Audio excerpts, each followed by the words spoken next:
Alan is here. I've always got a governing body at my right hand side here, and Alan is doing that for me tonight. And Alan is head of sport on the governing body, and so I just thought that I need to say a couple of thank yous and welcomes. So what I'm going to do is I'm just going to condense it, and I'm going to just talk to everybody. Just try and condense it a little bit. But to start off with the governing body members, with the Friends of the School who are here. They are members of the Friends of the School and the Port Alfred High School Supporters and Alumni Association. That is the PAHS. We'd like to thank them for the contribution that they've made and for being here this evening. All of my teaching staff who are here, and the support staff and the people who make these grounds so beautiful all the time. I want to thank them here tonight. I want to thank our sponsors. And you'll see the people around here who are our sponsors and do so much for our school and our community. We couldn't do without you, and I think that stands to reason.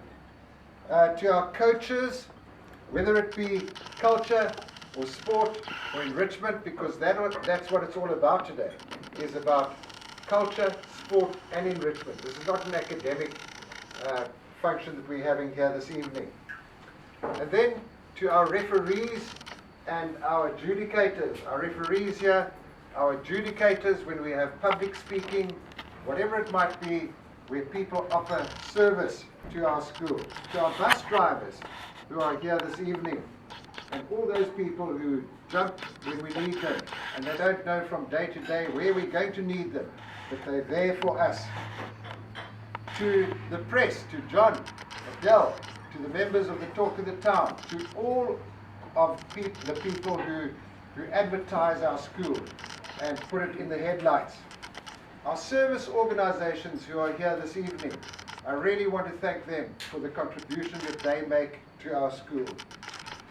To those that walk the extra mile, and I don't know where Dominic is here, there's Dom, okay, those who walk the extra mile from the school, and that is to all of you, and I don't want to forget the tuck shop here, because I want to tell you about a stroke of genius that we had the other day.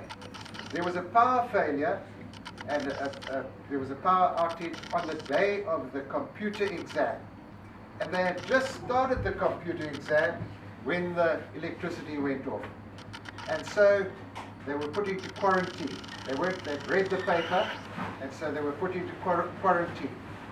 And I called them together in that computer room. There was no air conditioning, so we had to get out of there and into the hall. And I said to them, we're going to buy you some food, and we're going to buy you something to drink from the tuck shop on the school's account. You cannot believe how that changed the mood of the whole computer exam. So we know what Tracy does for us at the tuck shop there. She offers that service. And so it is then to everyone who makes Port Alfred High School a place to be at. I want to thank you all. And so I come back to this book, which is called First City, a Saga of Service, because you all offer a service in one way or the other. And before I read you this paragraph, I'm going to single out 4 highlighted areas that I've got here. I want to start off with, and this is how it starts, I know of no better patriot. Then this guy talks about the hard-working man. And then he talks about well-earned hours of relaxation. And then he talks about the sweat of his honest toil on his brow.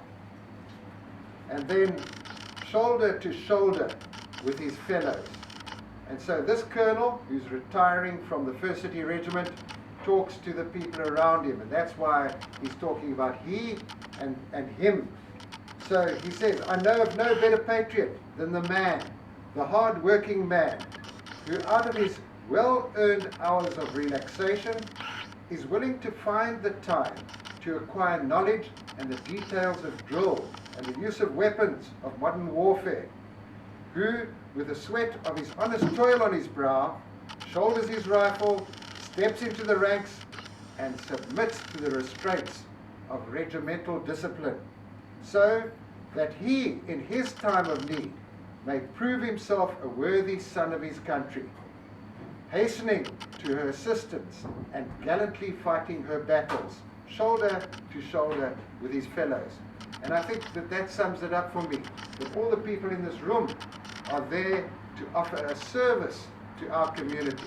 So I'd like you to enjoy the evening with us, and the plates will be opened, and enjoy the banquet, and thank you for what you've contributed to it. Thank you very much.